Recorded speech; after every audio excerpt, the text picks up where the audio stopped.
Well, welcome back to my world of stuff. My name is Paul Mount. Here's the thing. If you're new to this channel, if you've seen the words Doctor Who and thought, oh, I like slagging off Doctor Who, I'll have a look at what this bloke's got to say, why not like and subscribe? Press that subscribe button, which is somewhere there. Like, leave a comment down below. Because I'm talking about Doctor Who today. I'm talking about Doctor Who from the basis of the fact that today is April the 11th and it's one full calendar month until Doctor Who returns to our screens. Yay! At last, at last. Yep, Doctor Who's back on May the 11th. I'll talk about how it's back in a moment. But what I thought I would do is just sit and have a chat about all things Who, the things that have happened in the last few weeks, because as you may know, I've not been well. I've not been in a position to sit and chat about these things or even take it in, really, because I felt so poorly. But now I'm on the mend. I would say about between 85 and 90% recovered. I thought I would sit down and just have a look at the state of Doctor Who's nation as we head toward this new era, this 15th season, or first season as it's now being called, under the stewardship of Russell T Davies and Bad Wolf Productions. We're back on board steering Doctor Who in its new era. It's a fascinating and interesting time for Doctor Who, as we know. I've been a fan of the show since about 1966. I've seen every episode that exists on one format or another. Doctor Who is very close to my two Time Lord hearts. And I'm always excited to see what happens. It is just a show, despite having a consistent tone and a consistent format, it does vary, and it's developed over the years, and you can look back over its history and see how it's changed to adapt to new production techniques, different storytelling techniques. But Doctor Who's entering a very interesting period now, because having been produced pretty much by the BBC since time immemorial, it seems, it's now got a new production model. It's now being co-financed by BBC, Bad Wolf Productions, and of course Disney in America, who are pumping, it appears, quite a lot of money into the show to give it bigger and broader production values, to make it a better fit for the global stage of big spectacular TV shows. I'll talk more about that a bit later on.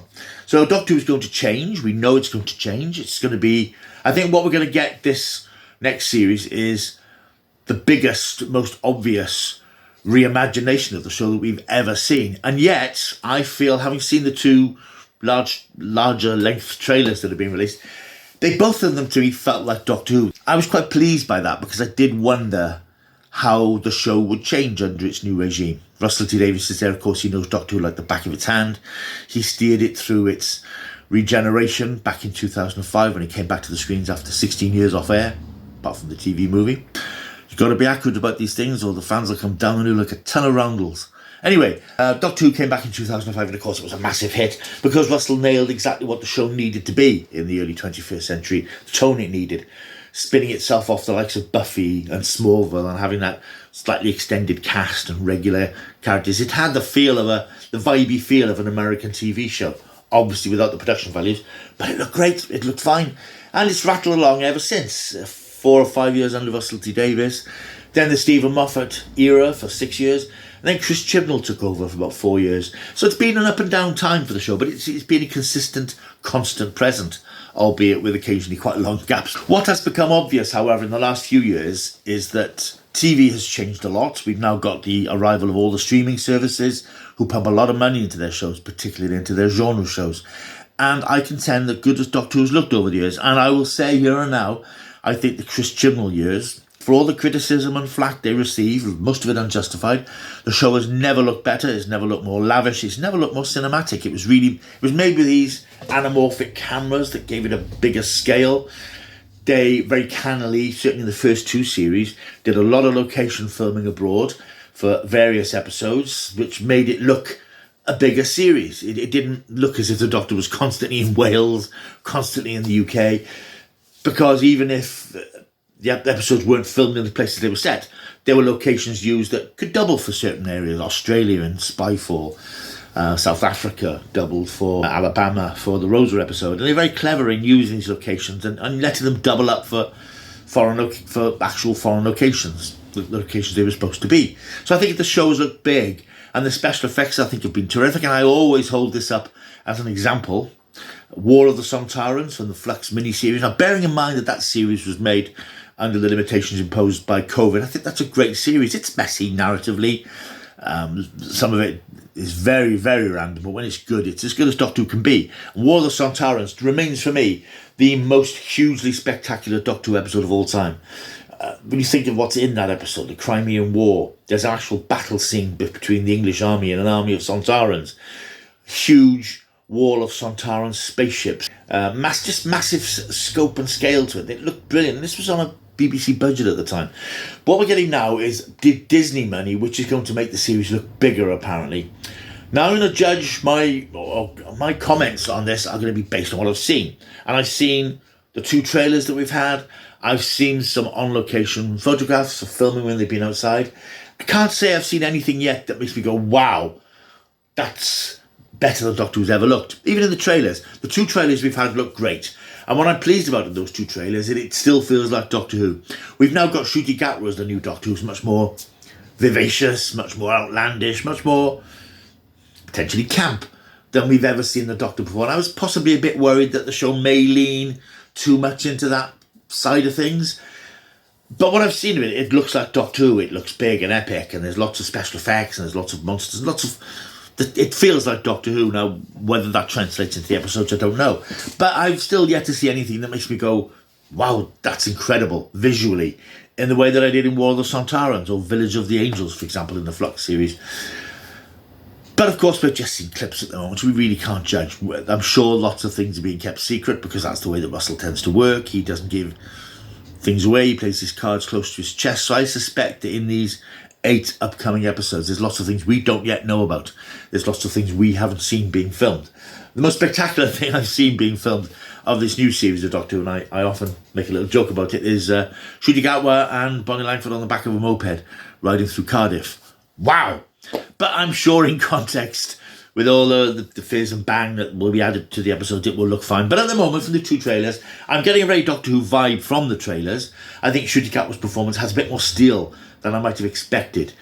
I think he made a good start in the bit we saw him in The Giggle, the last of the 3 anniversary specials, and in the church on Ruby Road. Although that isn't the best Doctor Who episode ever made, certainly not the best Doctor Who Christmas episode ever made, he had a lot of potential in that. And I think, for me, the potential I see in the Doctors is when you see them being a little bit darker. You see them being a little bit more introverted and mysterious. When the Doctor's being flippant and flailing his arms around, Smith, I don't get any sense of gravitas from him. I get the sense of a bit of a clown. Tom Baker had it in his first few series. He was very dark and brooding and unknowable. And then, of course, the comedy took over. And that's an issue I have with Doctor Who being a comedy. It isn't a comedy. It's a drama series that can have wit. But I think one of the issues I've had in previous series is that the writers tend to think this is a comedy series full of jokes. It's not. So I like to see it balanced in Doctor Who, it being witty when it needs to be, but dramatic most of the time. Anyway, I'm going slightly off point. So anyway, what I've seen in these 2 trailers so far is Doctor Who that looks very much like Doctor Who, but I've yet to see anything visual that makes me go, wow, Disney money! Apart from a couple of nice spaceship shots, but they're being very prudent in what they're showing us. So the proof of the pudding will be in the eating of the episodes. But I think from what I've seen so far, I'm cautiously optimistic the show is going to look good. It has to look good because, of course, the bar is raised so high now by TV science fiction shows. That wasn't an issue in 2005 when there wasn't so much of this stuff around. But now the streamers are pumping massive amounts of money into shows to make them look incredible.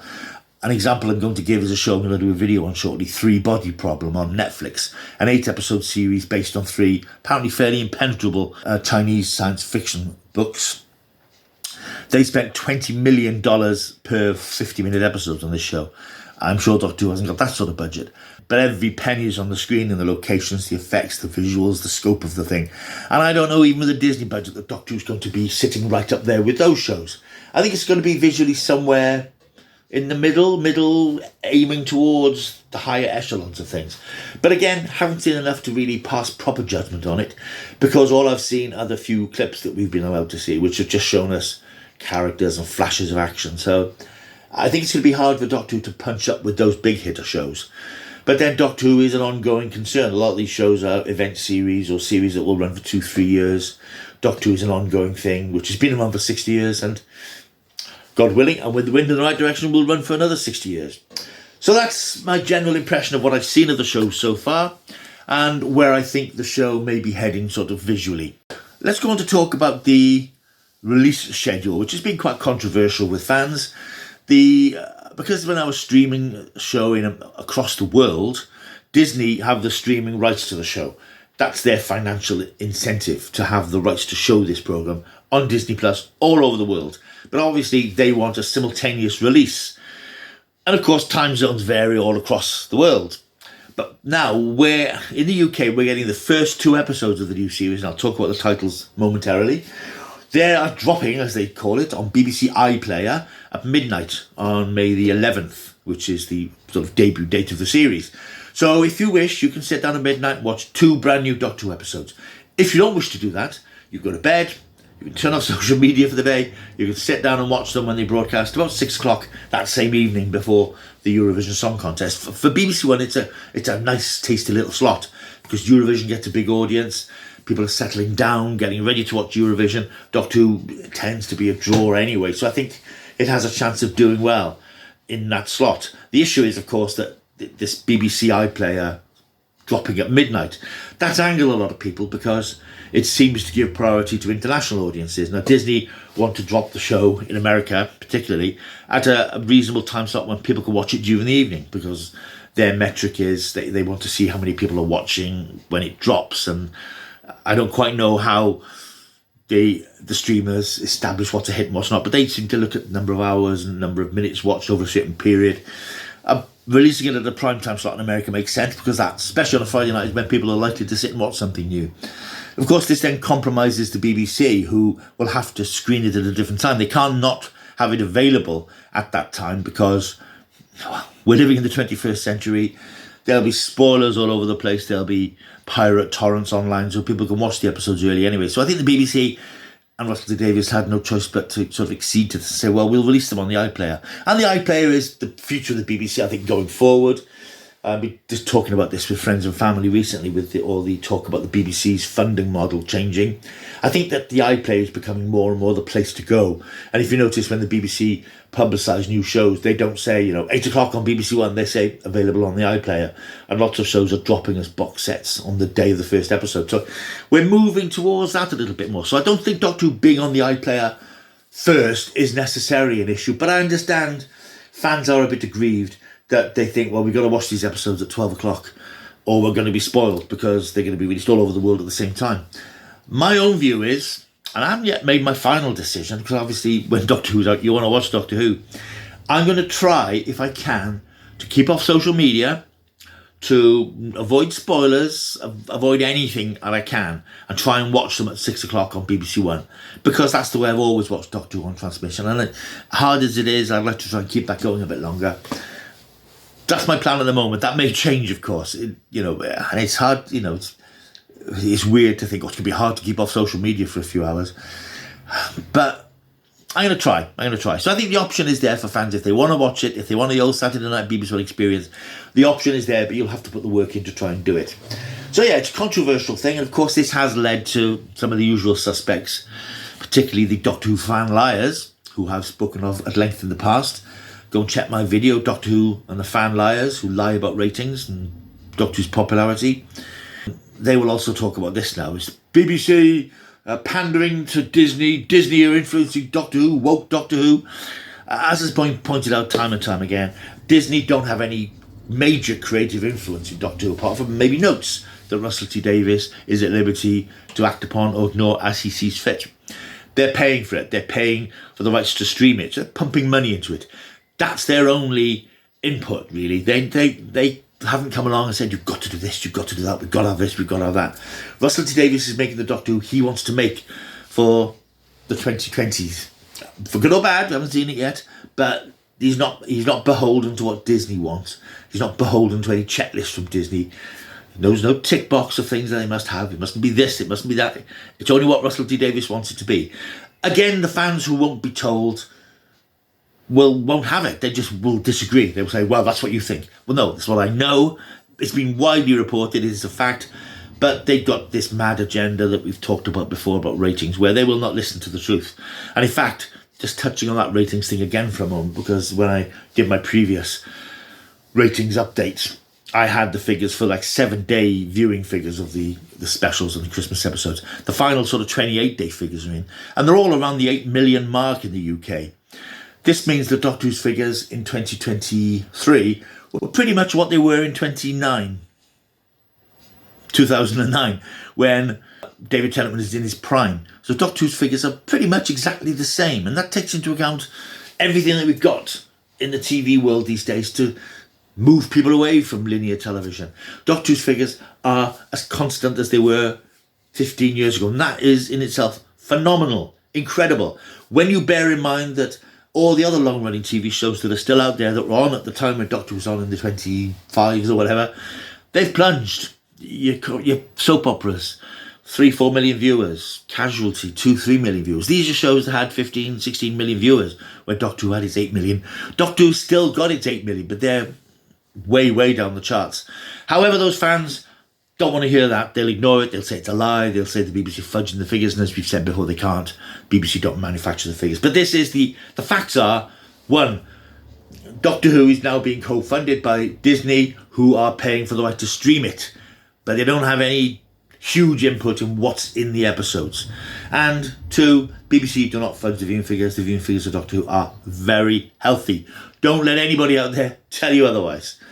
Right, I banged that drum again a bit too long. Let's talk about the episodes themselves and the episode titles. I'm going to talk about the episode titles and who's involved and what we know about the episodes. Then I'm going to have some thoughts about the new direction that Doctor Who seems to be heading in, courtesy of Russell T Davies, which is interesting, but one which makes me go, intriguing. The episodes are as follows.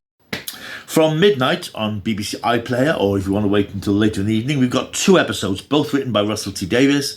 We have The Space Babies and The Devil's Cord. The first one is directed by Julianne Robinson, who's previously directed American TV episodes like Grey's Anatomy, The Good Place and Parks and Recreation, 2 of my favourite American comedy series. More recently, she's directed the very popular Netflix period drama Bridgerton. This series is comprised of 8 episodes, 4 blocks, and 2 episodes directed by a director. So you've got 4 different directors across the 8 episodes.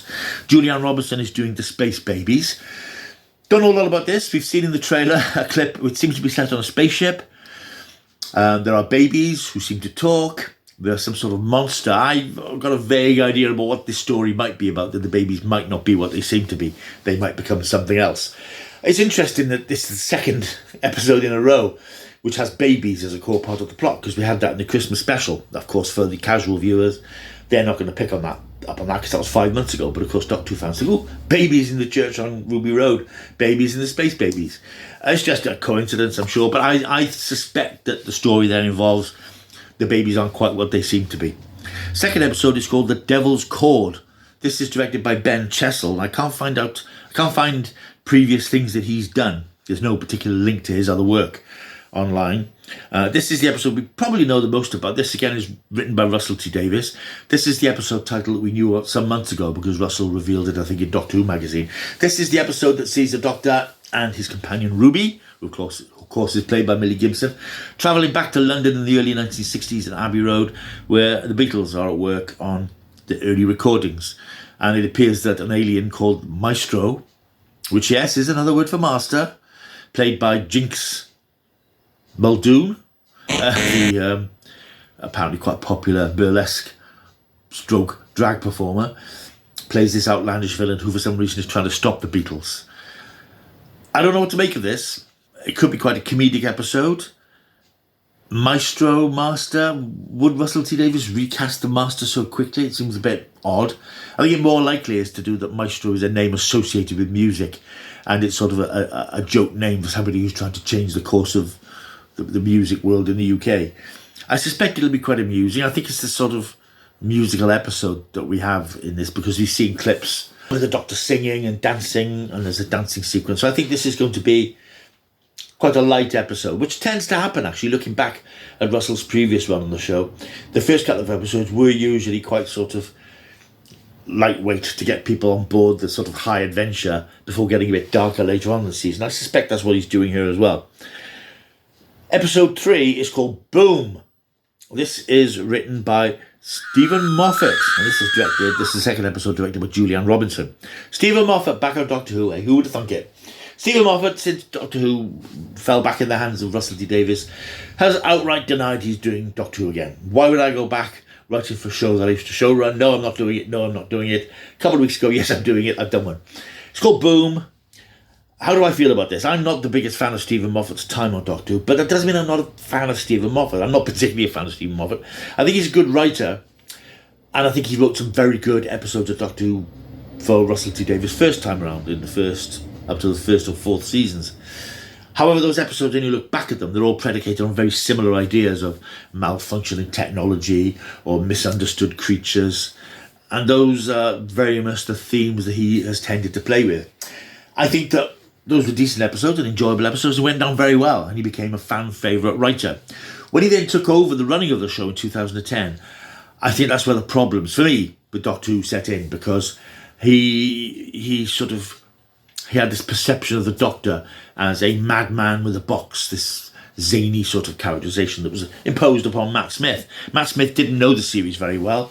He was guided by his showrunner, Madman with a box, great. So, of course, we had Matt Smith courier around the place, waving his arms about, shouting Doctor Who, and just playing it a lot for laughs.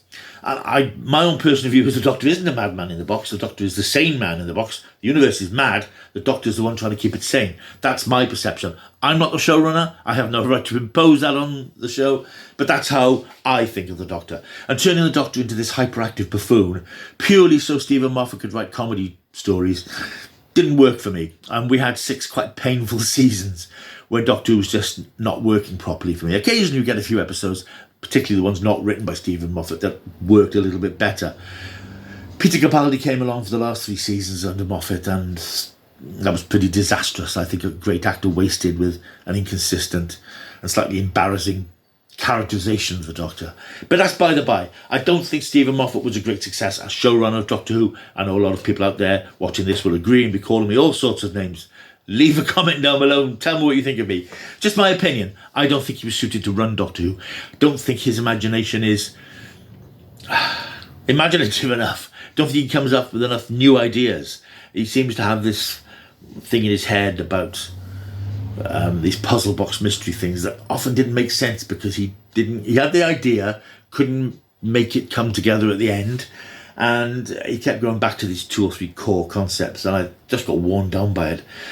He doesn't have much of a sense of action, very much scenes of people just in rooms talking. So I just felt that the show lost its energy and lost its pace under him. For me, it picked up a lot then when Chris Chibnall came back. I think he had a broader scale, but that's a whole other issue. So how do I feel about Stephen Moffat writing an episode? Fine, it is what it is, as they say. It's called Boom. I think that the story has got something to do with the Doctor and Ruby landing up on some sort of war planet, and the Doctor has his foot on some sort of mine which is going to blow up if he moves. And I think it might be a Millie heavy episode. Ruby Murray. Ruby's Sunday heavy episode, where she has to do the heavy lifting in the drama because the Doctor can't move without destroying himself. And I think that's the concept that he's come up with this time. As long as the bomb isn't misunderstood, I'm happy with that. So I'll be interested to see how it goes. And I think it was inevitable that he would come back because he is a good friend of Russell T Davies's. And I think Russell tried to get Chris Chibnall back as well. But I think Chris is probably a little bruised by the experience and wants to do other things and doesn't want to come back to Doctor Who just yet. So that's episode 3 called Boom. I think the next 2 episodes comprise a 2-part story directed by a fairly new director called Dylan Thomas Williams, whose only real notable previous TV credits are a few episodes of the M. Night Shyamalan slightly horror series called Servant, which was on Apple TV for a few series. The episodes are called 73 Yards and Dot and Bubble. I should perhaps have mentioned that when these episode titles were released on Twitter a couple of weeks ago, there were little video vignettes, a few seconds, to give you an idea of the style of these episodes. And I'm quite pleased to see a lot of these were quite sort of dark and mysterious and a bit edgier than I might have expected. There was nothing too lightweight.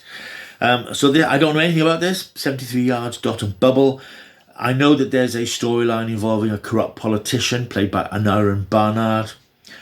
And I think this possibly is a contemporary 2-parter that involves units. Dot and Bubble, something to do with computers. But there's certainly some sort of alien. We might have seen these alien creatures that seem to be like shells that open up and devour people. So I think it's something to do with an alien invasion, which is caused by a slightly dodgy political ideology. And I think in the current climate, that is something where I think Russell could possibly have a lot of fun doing what he did with Aliens of London, for example, taking the mickey out of massive weapons of destruction and that sort of thing. So this might be Russell doing a contemporary espionage thriller type story, possibly. The next episode is called Rogue. This is one of the only 2 episodes of the season not written by Russell. This is written by Kate Herron, who was previously the showrunner on the first series of Loki for Disney+, and Brianna Redman. This is called Rogue. This, I think, is the episode set in Regency times. You'll have seen clips in the video with a ballroom dancing sequence, and where Ruben makes this comment like, oh, this is so Bridgerton, and the Doctor has this face-off with this character played by Jonathan Goff, and I think that's an episode where there seems to be a little frisson of an attraction between the Doctor and this character. This is also directed by Ben Chessel, who did The Devil's Chord. Yeah, looks interesting. The series then comes to a conclusion already with episodes 7 and 8, both written by Russell: The Legend of Ruby Sunday and Empire of Death. Because it's a finale and it's big, both directed by Jamie Donahue. Again, not a director that well known on TV, but he has directed episodes of the Sky Fantasy, A Discovery of Witches, and recently did a Sky production called Town Called Malice. He's handling this big two-parter. This, I know, is where we see the return of Bonnie Langford as Mel, and again Unit, and also I think Rose, who we saw last year as Donna's daughter. She's back. There are scenes that we've seen, I think, on the Unit helipad. So that's the big finale, which there are rumours of Daleks in this. I don't know. We've not seen them. There's been no photographs or images, but that's something perhaps that will be kept quiet at this point. So that's the season finale, which is obviously going to air sometime in June. It's odd to have just 8 episodes, and when you think that 2 are debuting in one night, that means the whole season's done within 6 weeks. But 8 episodes is the sort of standard, really, for streaming services these days. You get 8 episodes of series, 10 if you're lucky, but it generally seems to be 8. But then, if you look at those 8 episodes of shows, they look fantastic. And I'm really hoping that that's what we're going to get with Doctor Who. It's going to look fantastic. But as I said, I've not seen anything in the trailers yet that makes me go, wow, Doctor Who's never looked as good as that before. But the proof of the pudding will be in watching the actual episodes. Before I wrap up my Doctor Who chat, I just want to talk about the tone and the possibly new narrative style of the series. When it was announced that Russell was coming back to Doctor Who, one of the things he said was, what persuaded him to come back is that he had a new idea about a new way of telling Doctor Who stories, which is intriguing. From the episodes we've seen so far, I think we can now possibly see the hint of what that's going to be, and he has explained a little bit more about that. If you remember the Wild Blue Yonder episode, the Doctor did something, a sort of supernatural invocation to try and keep the alien creatures at bay. And I think the idea is, and that was, I think, mentioned in the giggle, is that in doing this, he's opened up a gateway for supernatural creatures and unscientific creatures, which is where we saw in the following episode the goblins in their goblin ship, which is a very un-Doctor Who thing, because that's fantasy creatures. And I think Russell has sort of indicated that some of these episodes will now open up to our universe creatures from a dimension of the supernatural. And I don't know how I feel about that exactly. I mean, I think as long as there's an explanation for that happening, that there is a dimension where the supernatural is real and it's now bleeding into our world. It's a bit like the rift in Torchwood, where things drifted across onto Earth. As long as that is the explanation, then I think you can get away with it. My concern is that, having watched Doctor Who all these years, whenever there was anything supernatural, it was always debunked as being scientific. The most obvious example, I suppose, is the 1971 serial The Demons, where a devil creature seemed to be manifested. It was all around black magic and the occult. But that boiled down to science. And I think there in the early episode where the Doctor demonstrates to his companion Jo, Bessie moving automatically. It's not magic, he's got a little remote control device that makes it happen. And then the Doctor pointedly says that there's an explanation for everything, scientific rationale for everything. And in The Demons, it transpired that these were alien creatures who looked a bit devilish, and the suggestion was that perhaps images of them had influenced the way people thought of the devil. And that was a very nice way of being supernatural, but actually rationalising supernatural. And stories like Image of the Fen Dal in the Tom Baker era had a similar sort of thing about the skull. It wasn't ghoulish, it wasn't haunted. And we've had this all along with Doctor Who's done supernatural things. There's always been a scientific, science fiction rationale to it. That's possibly not going to be the case now. It's going to be more that there are supernatural creatures bleeding over into our world. And I imagine that's fired up Russell T Davies' imagination, because he hasn't just got to think about alien invasions or mad scientists. He can let his imagination go a bit more in terms of creatures and threats and things. And that's interesting. So my first thought was, I'm not sure about that, because I don't like Doctor Who dabbling in fantastical, mythical things. But if there's an explanation in text about why that happens by way of things from another reality, and I think that's what we had suggested with the Toymaker escaping into our world, and I think the Doctor sort of caused all this to happen. And I quite like the idea that the Doctor has this new guilt. He's not the survivor guilt of surviving the Time War. He's now got the guilt of having opened up the world to, and possibly the universe, to threats from a different dimension. I think that's quite interesting. So I think I've changed a little bit from my first thoughts of, I don't really want ghosts and goblins and spooky supernatural things. I want Doctor Who to be science fiction. But I think you can do that by introducing, occasionally perhaps, slightly different threats. And I think that's the way it's probably going to go. So having been initially a bit sort of not sure, I've warmed to it a bit more. I think it's something that could work.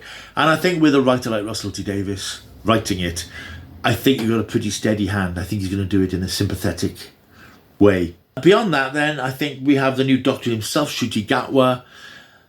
And I think, as I said, what I've seen of his performance, he looks like he's got it. He's certainly got the vibrancy and the energy. What he's also going to bring to it, of course, is, as a black gay man, he's going to bring all that energy with him.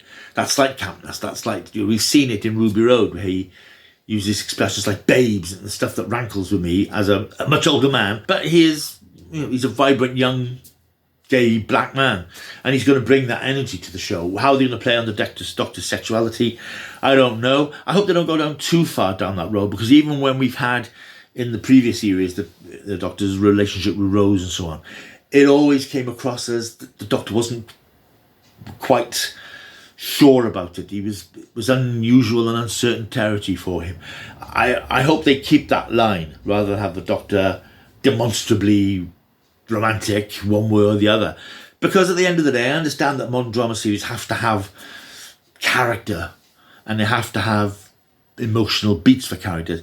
I do think the Doctor at his heart is somebody who drives through all that, and he gets pulled into it. I think post Time War he is possibly more human than he's ever been, and of course he became a woman. And what I liked about the Doctor as a woman, it was played almost asexually. They didn't play up the Doctor's femininity. It's just, I'm a woman now, get over it. There wasn't anything really about romance or relationships. It was the Doctor's woman, but it's still the Doctor. And I hope they can keep that now that they've got Ncuti Gatwa playing it. I hope they do. If they don't, it'll be a different sort of series, and I don't know that in an era now which is more open and more diverse than when Russell T Davies started doing Doctor Who in 2005. I think I think doors are open to him now that probably weren't in 2005, and I think he'll probably go through them. So it's going to be an interesting time for Doctor Who. I'm looking forward to it. I always look forward to a new series of Doctor Who, and it very rarely disappoints. As I said, I wasn't a fan of the Moffat era. I did find those years a struggle, but there were some decent episodes in there now and again, some things that worked, a lot of stuff that didn't work. But I've always kept the faith, I've always watched the show, and I always will. I'm looking forward to seeing where this new run takes us. Interestingly, of course, the series after that is currently just about to start its last production block. So by the time this series ends, the next series will have been filmed. Certainly the principal photography will be filmed. And then, of course, we'll get all the post-production before we get the Christmas special and Ncuti's second series this time next year. I think that will probably be his last series as well. I think Ncuti is a rising star, and I suspect they've done 2 series back to back because they know he's a rising star. He's going to want to go off and do other things. He's going to be offered other things, and I think that attractive a proposition that playing the Doctor is, the thought of 4 or 5 months a year in Cardiff filming Doctor Who, it may be too much of a commitment for him. It could be that they've done 2 series back to back to give him a year off, so he can come back and do some more. I don't know. But I don't think he's going to be a Tom Baker. We're never going to get a 7-year Doctor again, which is a good thing. I think 3 is the most we're likely to get. So it could be that he's done 2 series now, then he'll go away for a year, come back and do a 3rd series. I don't know. I have no inside knowledge of that. But it'll be interesting to see. And I will be sitting there watching it every step of the way and reviewing every episode on this here channel.